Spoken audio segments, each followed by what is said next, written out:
Hi guys, thanks for tuning in to the channel today. The mighty little Honda CT125, which has been out now for a couple of years, is a fun bike to ride whether you ride it in standard form or whether you option it right up. Now I found out in most cases, from my own personal experiences, once you get one of these bikes you just can't help yourself and you think it's Christmas all the time and you've got to decorate it continuously with accessories, and that's a fun thing to do. And what I'll show you now is I was just hunting around and on YouTube I found this channel, and the guy who owns this bike is called Finding Neutral, and I might put a link in the description. And if you want to see one modded up with a nice looking sports exhaust on it, bark busters, crash bar on it, a few other sort of items like that, I'm showing you the photos of that particular bike there now. And I think if you want to go into further and see what sort of goodies he put on this bike and what he's up to, you can contact his channel there and just see what he's up to at this stage. Yeah guys, so I must admit that's a beautifully prepared bike, and I don't know whether he's done it or not, but I can only think of one other thing I'd like to see on it, and that would be on the rear there, like I put on mine, was either 3 or 5 litre fuel container, because I reckon that really sets these bikes off, considering you're trying to get back onto that period style look where the original 90s had the gas tank reserve in the back there in steel, like a little canister water bottle type of a thing. But you know, I reckon that'd really top it off and balance it beautifully. Yeah, so as far as today goes, I thought I'd just talk to you about something in my experience on the bike, what you can put an accessory on the bike and it doesn't cost you much money to do it. And I think it'll probably cost you $20. It'll make the world of difference to the bike. And by that I mean you can add a 13-tooth front sprocket. So I think for the mods, you know, $20, what you get for your $20, you'll be really happy with the bike, because once this is fitted to it, you'll be able to find, and I'll just put up a couple of clips of where I had it running around with a 13 tooth on it, how well the bike performs out along the road. Like I managed to get a genuine 80 kilometres an hour GPS, where before it was sort of struggling. Once it got up that, I found it to pull the hills better, and more importantly, once you got off road with that 13 tooth front sprocket, it performed extremely well. So that's something for you to think about. $20 outlay and you can have one of these little monsters performing really well.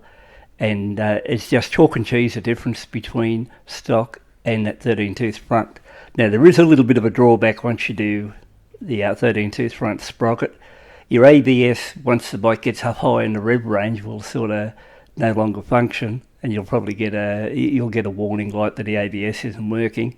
But that's no big deal, because each time, you know, if you were just riding the bike around town and weren't driving the guts out of it, it'll won't even show the ABS light, and that part will be working. It's only when you get out along the road and run high speed for some reason, once it gets over a certain rev, it will trigger the ABS light. But you know, you can ride with that idea. I think it's no drama that way.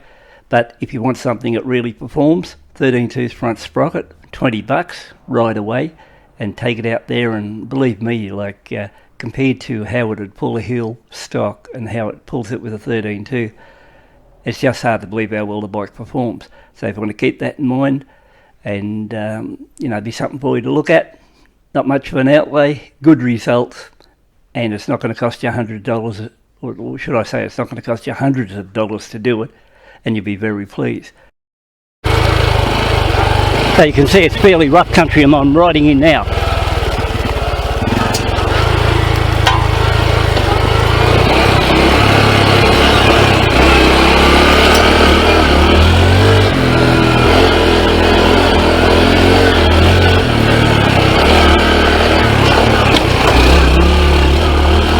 I'm up off the pegs now.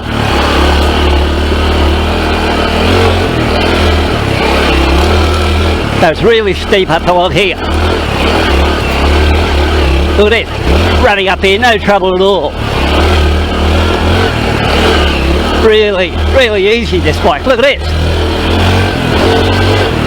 Wow. This can really climb. Look at it run up along here. There's the rough bed here. Tyres are gripping really well. Look at that. Not even a slip. This is a much pleasant bike to ride with the 13 tooth compared to before you working the gears. So and you've got that little bit of get up and go feeling.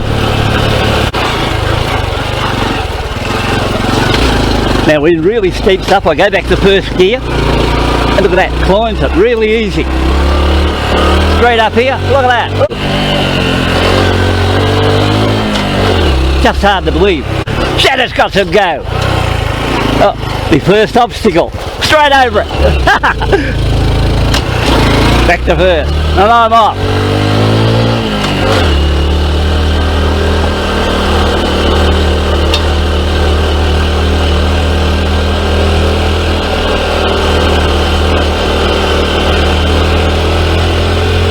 Look at it, really into it. One really big climb uphill. I've got to go to third gear. Doing over 60. Bouncing away. Back to second. Up again, over.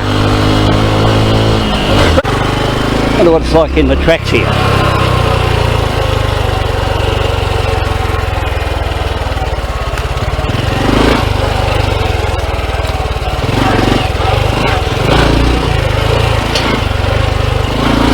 Look at this. Oh, there's a tight fit.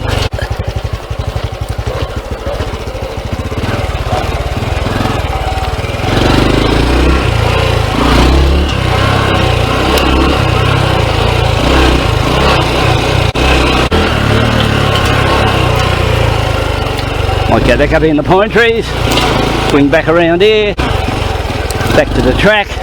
Well, I guess there's not much I can say about that ride clip, apart from it appears I was having a fair bit of fun by the sound of it anyway. So apart from that, all I can tell you now is if you want a little bit more get up and go, that should be good enough proof that the bike does perform. And well, what I would say is back to that ABS where it does trigger it when you're out there and running at high revs. Each time you turn the bike off, it resets itself and it doesn't show it after that.